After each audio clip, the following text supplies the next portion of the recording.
Hi everyone, and welcome back to Cardiac Radio for Teens.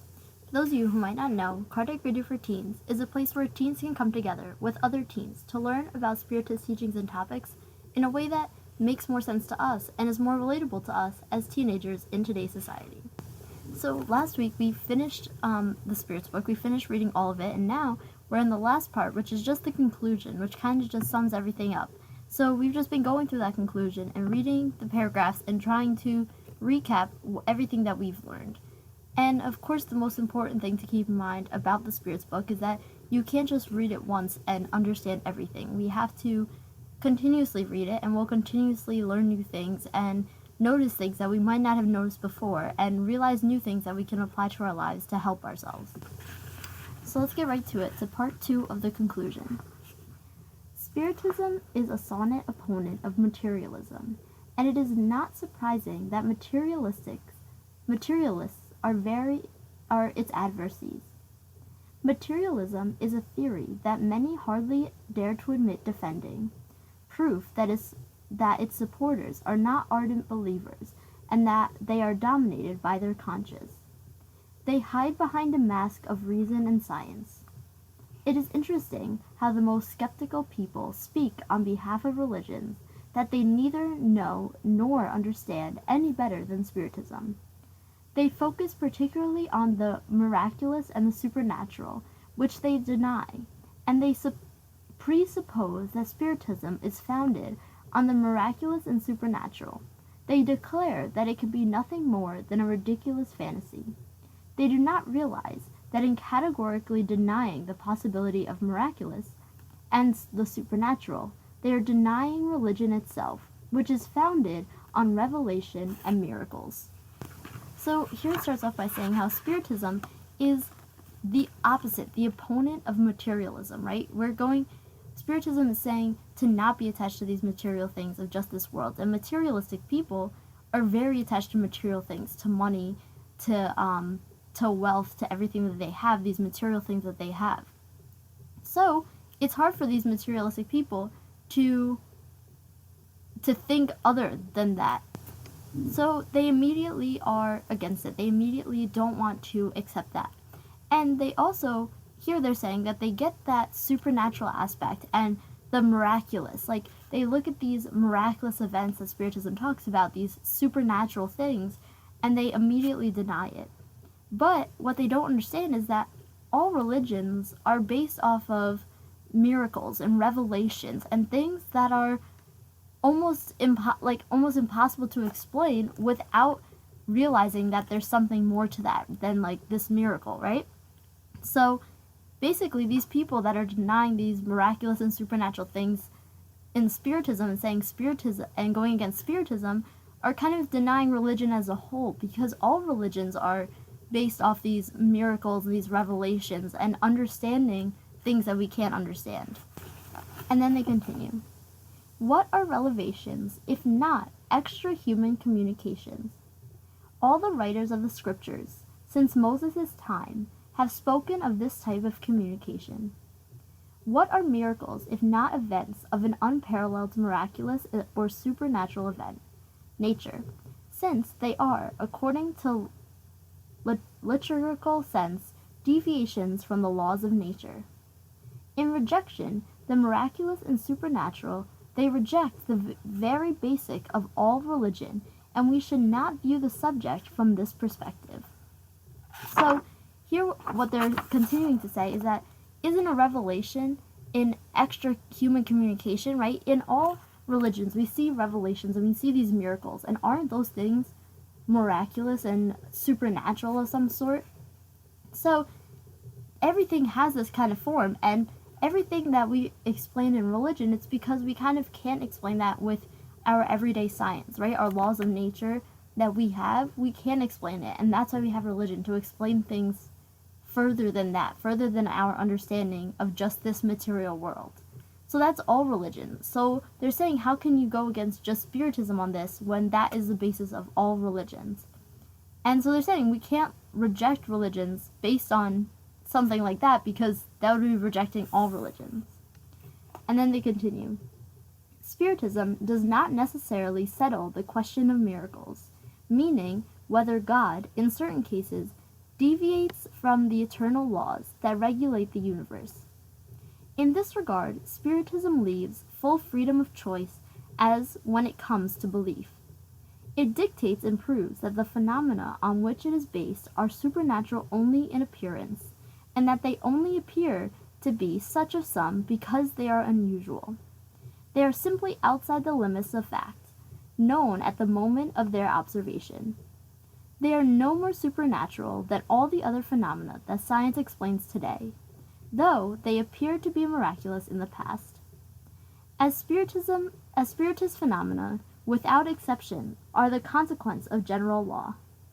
They reveal one of the powers of nature, albeit an unknown power, or rather one that has not been understood, but which observation has shown to be included in the order of things.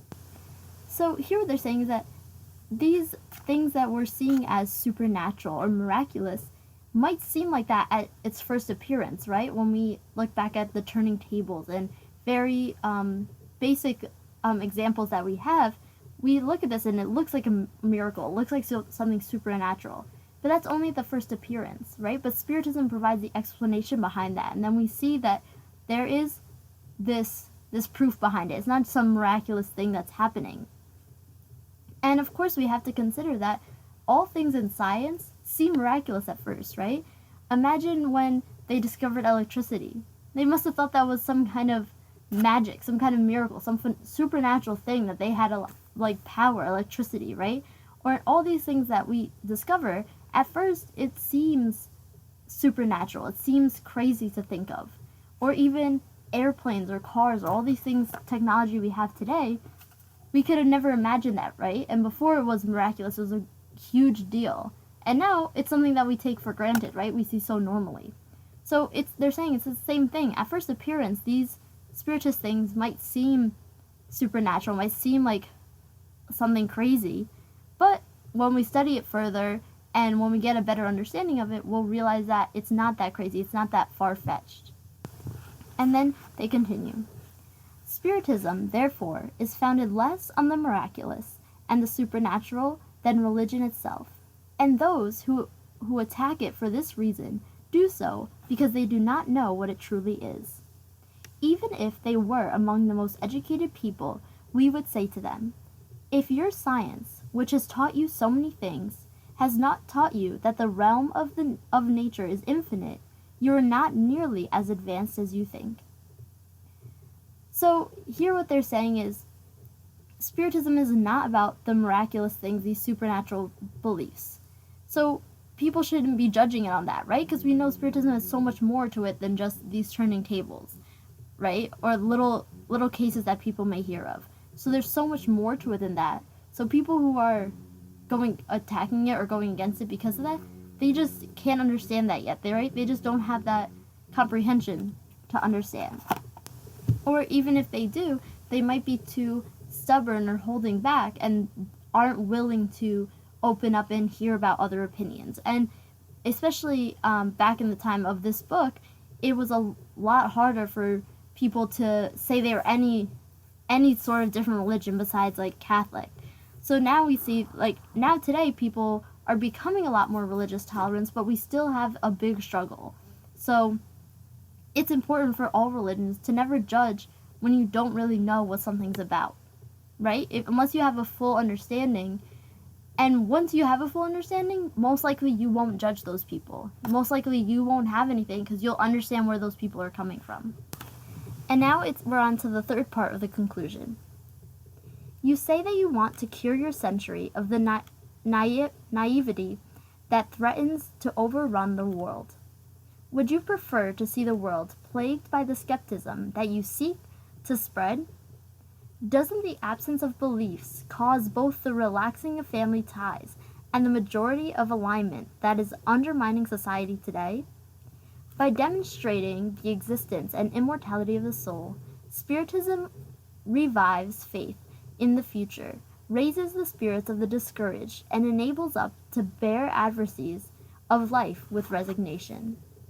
So here they're mentioning how today we see society going so downhill, we think, right? We see so many problems, so many things, especially with the media. We see more problems than we've ever seen before because now we're connected so fast and we can instantly see problems not only just around us, but in the whole world. So really quickly we can see all these problems. So we see a lot of people that are discouraged and don't have any faith and don't have maybe will to move forward. But they're saying here Spiritism can revive that faith in the future, right? Can help us to understand more things of why things are happening the way they are and what we can do and how it's not hopeless, right? How there is more to come. And of course that means that it doesn't mean that, okay, now we're spiritists and you can sit there and do nothing. Now that we have this knowledge, we have to work towards putting that into our lives and letting this information help us to become better people and to do better things and to overcome more obstacles so that we can evolve and we can become better. Then they continue. Do you call this inequity? Two theories are offered. One denies the existence of a future life, while the other proclaims and proves it. One explains nothing, while the other explains everything, and appeals to our reason. One justifies selfishness, while the other provides a firm basis for justice, charity, and the love of one's fellow human beings. One offers only the present and destroys every shred of hope, while the other consoles us by showing the vast horizon of the future. Now, which is the more malevolent of the two? So here they're kind of putting the opposition into very simple terms. So they're saying there's two sides. There's people that are attacking Spiritism, which is only trying to, like they said here, to spread justice, charity, and love, and explaining things, while these people are just being selfish and attacking and wanting to destroy that hope in the future. So they're saying, when you look at it like that, which one's really doing worse here, right? Because, and again, we know with Spiritists, we're not trying to convert anyone or force anyone to believe Spiritists, but we ourselves are trying to learn and become better individuals ourselves. And if someone wants us to tell them about it or for us to teach them, to help them, to study them, to show them what we know, to explain what we know, then of course we can help and we can show and we can provide the tools that they can also use to improve themselves. But we're solely working on helping ourselves improve and working towards fixing ourselves because we know we can't change other people. We can only change ourselves. So that's what we're working on. And that's our main priority. So, but those other people who are attacking Spiritists and are attacking other people of other religions, they're not focusing on themselves, right? They're focusing on other people. They're trying to change those other people for the worse.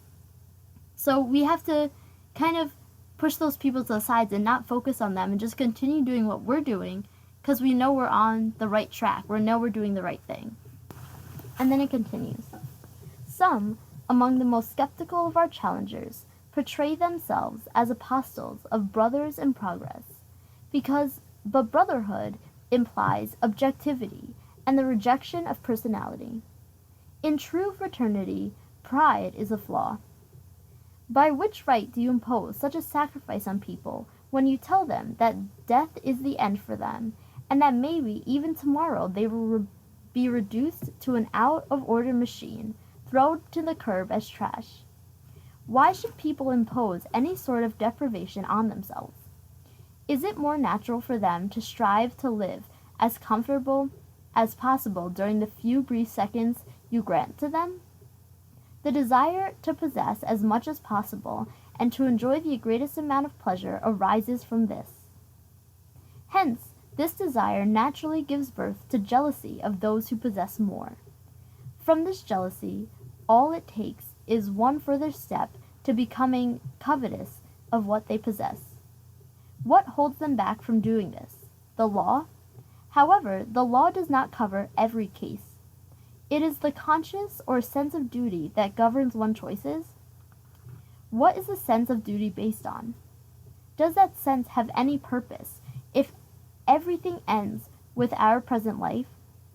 One proverb perfectly sums up this belief: every man for himself. According to this belief, brotherhood, conscience, duty, humanity, and even progress are empty words. Those who proclaim such a doctrine have no idea of how much harm they do to society, or how many crimes they are responsible for. But why do I speak of responsibility at all? For skeptics, it is irrelevant, since they only worship matter. So here we're just talking about these people who are going against other religions, who are going against maybe what everyone believes, and it's okay to not believe the same thing as someone else, but it's the way we go about it, right? It's the way we portray ourselves, the way we talk about those other people. It's okay, like, agree to disagree, right? It's okay, I support you in what you believe in. I don't necessarily believe in that, but, like, you believe in that and I'm okay with that, right? We're not trying to be rude to people or be mean to them. And here they're saying, how are these people just walking around being like, oh, yep, well, when you die, that's it. And they're just trying to basically, like, suck all hope that those people have out of them, right? Like, oh, no, you think that there's more to this, but there's not. And they're trying to suck that hope out of that person, which really they should just be worrying about themselves, right? But they're trying to suck that hope out of people, maybe because they feel that way, so they want other people to feel that way. But they're saying, but why should we believe this, right? Why should we believe that we're just going to be reduced to nothing? And then they're saying that because of this thought, that's where we get jealousy, because now we're thinking, okay, so I have to do as much as I can right now, because any second now I could just be gone, right? Like they said, like an out-of-order machine, just gone, just thrown on the curb like trash. So then, from this, we want to do as much as we can, have the best stuff in the short time that we have. And because of this, then arises jealousy, because now we're getting jealous because, oh, I'm trying to have the best life, but I see that person having the best life. And then people even start to commit crimes over this, right? To steal things because they want to have the best stuff and you have it, so I'm going to take it from you. And the law is there so that doesn't happen, but it still happens anyway. So they're saying that when we're going on this every man for himself, we create a very negative energy, right? We're not doing anything positive for ourselves or for other people, and it's just becoming a disaster, because now every person is only being selfish and materialistic and not working towards improving themselves at all. So really, the really important message of this is to keep that positive energy and to be positive even in little things, right? In maybe a test or a class that we have. Stay positive, because if we're getting that negative thought right away, and if we think, oh, I'm going to do bad, we're going to see those people who are going to do good, and we're going to get jealous of those people and might maybe start fights with those people. So we want to control ourselves and keep that positive energy within us at all times. Because if we keep this every man for himself ideology, we're not going to get very far, right? We're only going to be thinking about ourselves and material things, and in the end, no matter how much we have, we're still going to be unhappy, because we still haven't done anything good. We still haven't evolved ourselves or done anything worthwhile. Now we just have material things, right? So we need to focus on having that positive energy and focus on the bigger picture instead of focusing on materialistic things or focusing on other people when we should be focusing on ourselves. And now we're on to part 4 of the conclusion. The progress of humanity results from the practical application of the laws of justice, love, and charity. These laws are founded on certainty of a future life. If we eliminate this certainty, we remove the cornerstone. These laws are the basis for all others, as they comprise all the conditions of human happiness. They alone can cure the plagues of society, and we may judge, by comparing the various ages and populations of the earth, the improvement that takes place in the condition of social life, as these laws are better understood and better carried out. So here what they're talking about is, no matter what, right? No matter what religion, whatever belief, we are focusing on justice, love, and charity, right? We're focusing on doing the right thing, and we see that in our society today, and we've seen that throughout history, right? Our laws keep changing to adapt to this justice, to this love, to this charity. We look at countries, and some countries still might have inequality for people, but when we look at our country today, we're lucky enough to see that people have equality. And while it's not perfect and people are still discriminated against, at least our laws are creating people equal, right? Are creating all races, all genders equal. And we still have ways to go, and it's not completely equal, but we're getting there. We can see from the past we've already improved a lot. So we're working towards that love, that justice, that charity, caring for one another. So we see that, and certain cases like the death penalty and certain things that were very cruel and harsh, we see that kind of coming back. Coming back as in like they're scaling back on it. So it's not as harsh in most cases. So we see that this justice, love, and charity are prevailing more as humanity progresses. As we keep evolving, that's what's coming out. So that's what we should be focusing on, right? That should be our goal no matter what we believe in. And then they continue. If even just a partial and incomplete application of these laws manage to produce a noticeable improvement, imagine what it will be like when they become a basis for all social institutions. Could this be possible? Yes, because as human beings take 10 steps forward, it is clearly that they can take 20, and so on. In that vein, the future can be inferred from the past. We see that the hostilities between different nations begin to soften. The barriers that separate them are toppled by civilizations, and people are joining hands from one end of the world to the other. A larger measure of justice governs international laws. Wars occur less frequently and do not exclude humane feelings and attitudes. Consistency is established gradually in relationships while the distinction of race and class are erased. People of different religion beliefs eventually set aside their preconceived notions so that may unite with one another in worshiping one God. So here what we see is that they're saying is, okay, we've made this progress, like we were just talking about, we've made this progress in society, and people aren't even always focused on justice, love, and charity, right? That's not even the main things people are focusing on these days, and we've still progressed. So imagine if everyone was focusing on that. Imagine if we started focusing on justice, love, and charity primarily. Imagine how many steps we could take forward. So, because they're saying here, we've taken 10 steps forward in this time, that means we could take 20 steps or 30 steps and so many steps. So, and we've done 10 steps just without even focusing on that. Just subconsciously we've taken those steps. So imagine what we could do if we are focusing on justice, love, and charity. So that goes into having this positive energy and focusing on ourselves and bettering ourselves, and with that we'll better the ones around us by bettering ourselves. So it's important to keep that positive energy because we see these hostilities, like they're saying, these hostilities are softening. We're not having as many wars.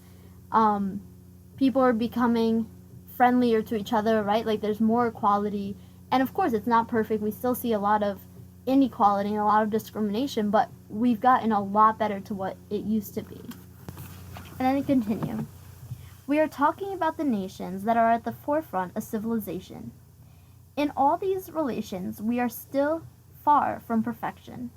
There are still many ruins to be torn down before the last vestige of barbarianism is cleared away.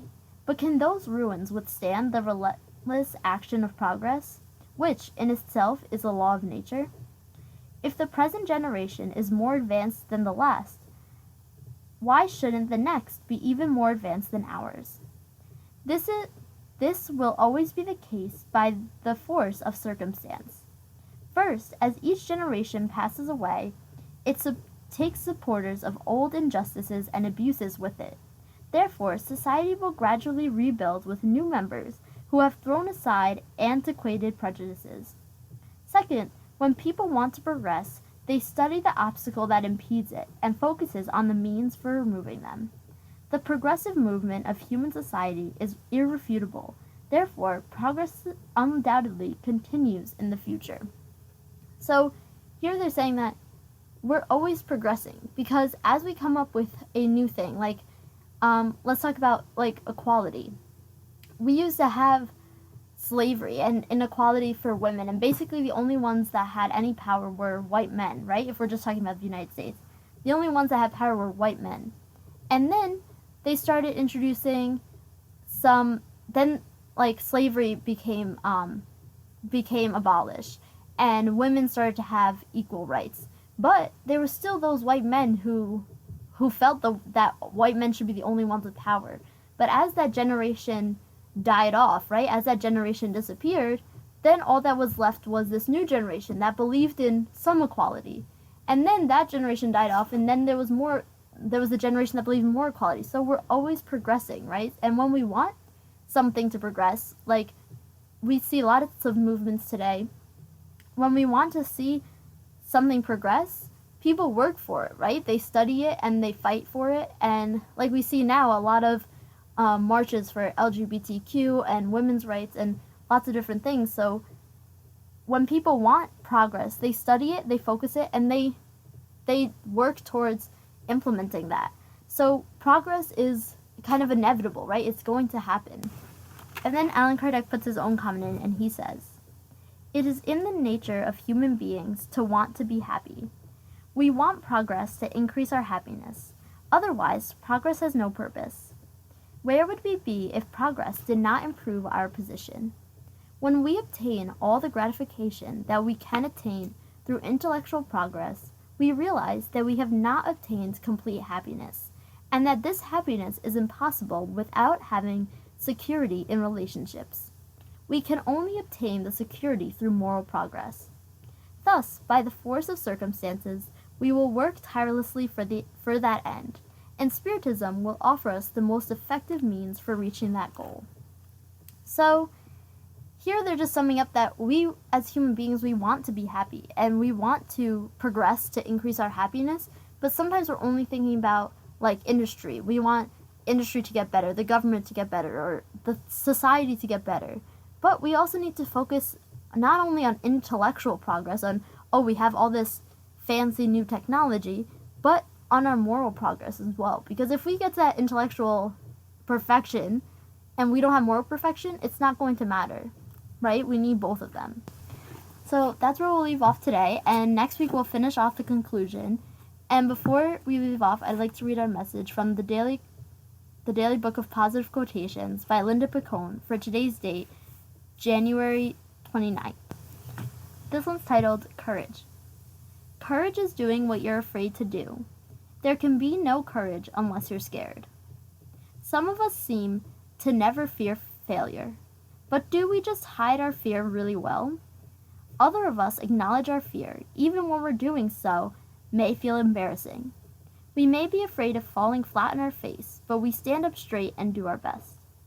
It's okay for me to be afraid. I can admit this to myself and others, and still tackle the things that frighten me.